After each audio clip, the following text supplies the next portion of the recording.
Among the 918 dead was a 60-year-old retired schoolteacher from San Francisco named Edith Roller. She had kept a meticulous daily diary of life in the settlement, entries about the vegetable garden, about choir rehearsal, about the heat. Her final entry was dated November 17, 1978, the day before. November 18, 1978, a jungle clearing in Guyana, South America. 918 bodies. The investigators who flew in the next morning were not prepared for what they found, not because they lacked experience, but because the human mind does not have an adequate framework for what 918 bodies in a single place looks like. What they found instead was something the English language does not have an adequate word for. 918 bodies arranged across 30 acres of cleared jungle, in clusters, in rows, some holding each other. The smell reached the airstrip before the visual details did. Among the dead were teachers, nurses, social workers, people who had spent their adult lives trying to make the world less cruel. One of them was a 60-year-old retired schoolteacher from San Francisco named Edith Roller. She had kept a meticulous daily diary of life in the settlement, entries about the vegetable garden, about choir rehearsal, about the heat. Her final entry was dated November 17, 1978, the day before. 304 of the 918 dead were children. The youngest was 3 weeks old. The title of this video says every one of them chose to be there. That is what the official account implies. That is what the phrase "drinking the Kool-Aid," which entered the language after this day and has never left, quietly suggests that these people made a choice, and the choice was foolish, and the lesson is not to be foolish. That framing is wrong. It is not just incomplete, it is specifically, consequentially wrong. By the time the poison was prepared, an undetermined number of the adults were restrained. The children were injected by nurses with syringes. 304 children did not choose anything, and the phrase that has turned their deaths into a casual idiom used to mock bad decisions. That phrase was, from the beginning, a way of not looking at what actually happened. To understand how 918 people ended up in a jungle, you first have to understand what the United States looked like to certain Americans in the decade before they arrived there. Vietnam had ended in collapse and shame. Watergate had produced the resignation of a president and the confirmation of what many people had long suspected, that the institutions of government were not honest, that the people in charge were not trustworthy, and that the story told to ordinary citizens about how the country worked was not the same story being told in private. The civil rights movement, which had produced so much hope in the early 1960s, had stalled. Martin Luther King was dead. The promised equality had not arrived. The people who would make up the majority of the People's Temple congregation, Black Americans, many of them poor and working class, who had been promised a great deal and received comparatively little, had specific and documented reasons for their disillusionment. The institutions had failed them, and then someone arrived who said, "I see that. I see you. Follow me." Edith Roller had been a school teacher for 30 years. She was not naive. She had been politically active, had marched, had voted, had written letters.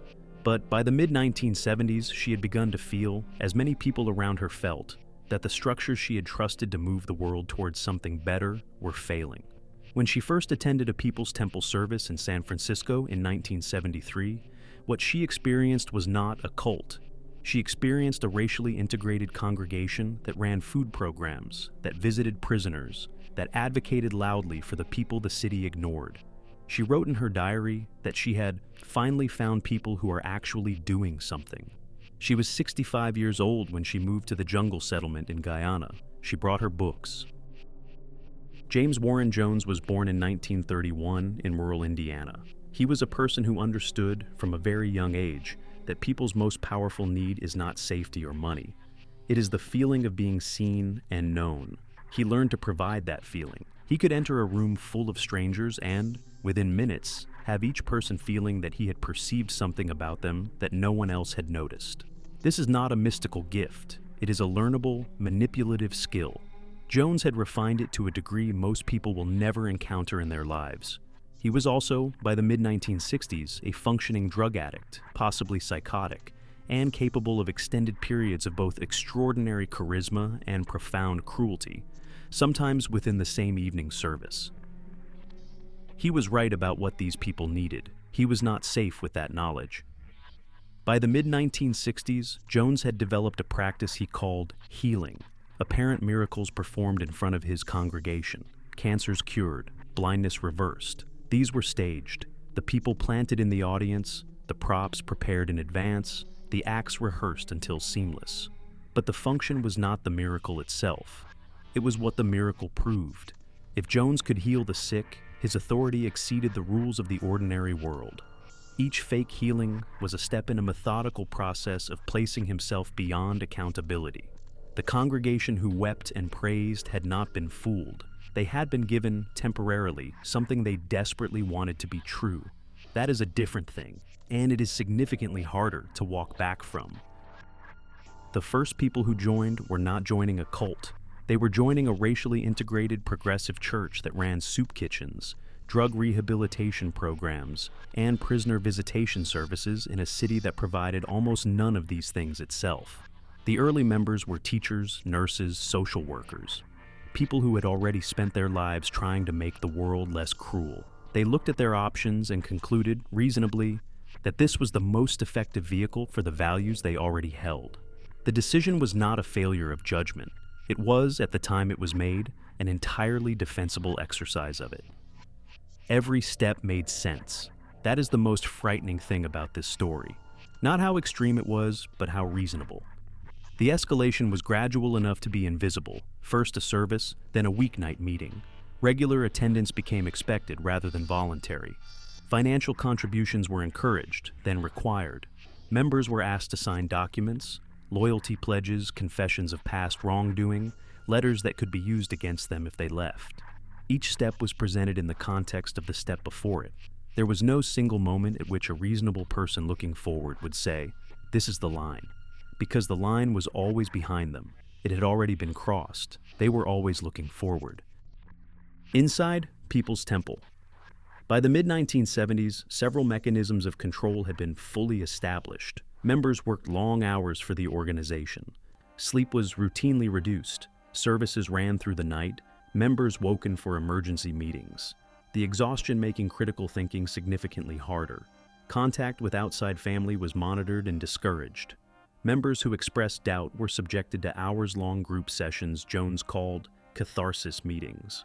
The individuals stood before their community and received verbal attacks from their peers, sometimes physical punishment administered by other members in response to perceived disloyalty. The function of these sessions was not correction. It was the systematic destruction of the self that existed before the temple. Beginning in 1973, Jones introduced what he called White Nights, sudden nocturnal drills in which the entire community was woken, assembled, and told that enemies were coming. The only alternative to capture and torture, Jones told them, was to die together as an act of revolutionary defiance. They were given cups to drink. Most believed the cups contained poison. They drank. Then Jones told them it had been a test. The first White Night left the community shaken, the second less so. By the fifth, preparing to die had become, in a terrible way, routine. The nervous system can be trained to accept almost anything if the training is gradual enough and the trainer is trusted enough. When the real night came, the community was ready. Jones had made sure of it. The move to Guyana was presented as liberation, an escape from a corrupt American system, a chance to build a genuinely equal community in the jungle of South America. For many members, particularly the African American majority, the appeal was real. The jungle compound was, in Jones's telling, a place where American racism and American corruption could not reach them. Edith Roller moved there in 1977. She packed her books, her writing notebooks, her reading glasses. Her diary from the first months records the vegetable garden with pride, the choir performances, the children's school. She noted the heat, the food shortages, the meetings that ran too long. She wrote in April 1978 that she was occasionally homesick. She did not write that she was afraid.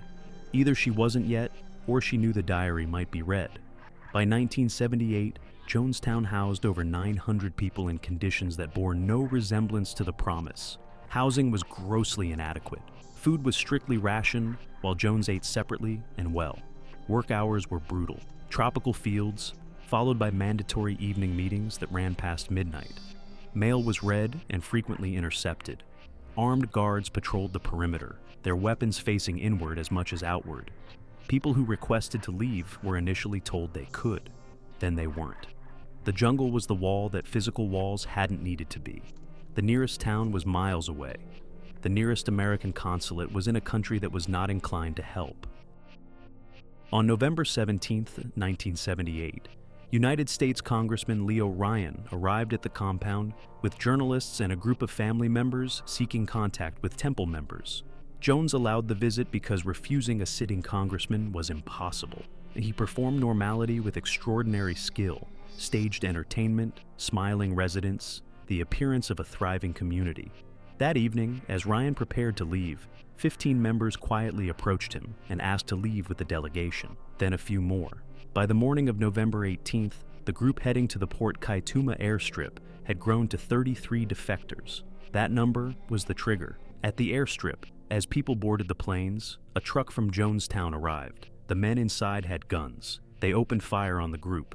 Congressman Ryan was shot multiple times and died on the airstrip. 4 others died with him. A wounded NBC cameraman kept filming until he couldn't. Survivors who managed to get a plane into the air described the flight as the longest of their lives, not knowing if what was happening behind them at the compound had started or when it would. It had already started.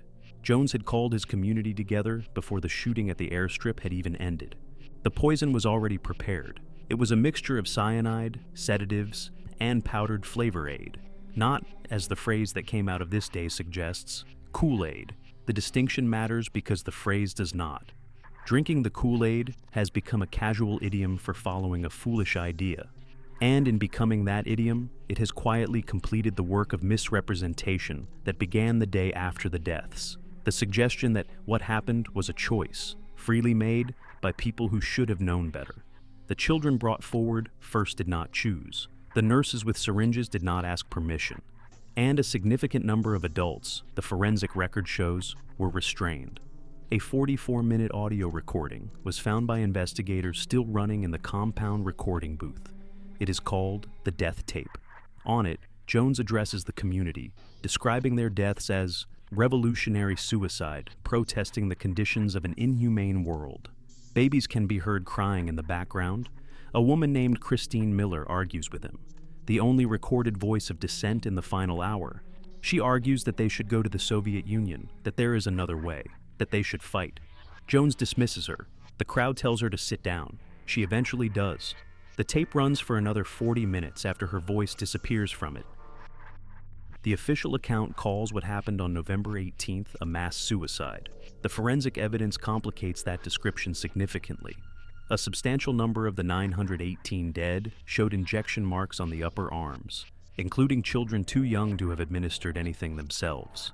An undetermined number of adults showed bruising consistent with physical restraint.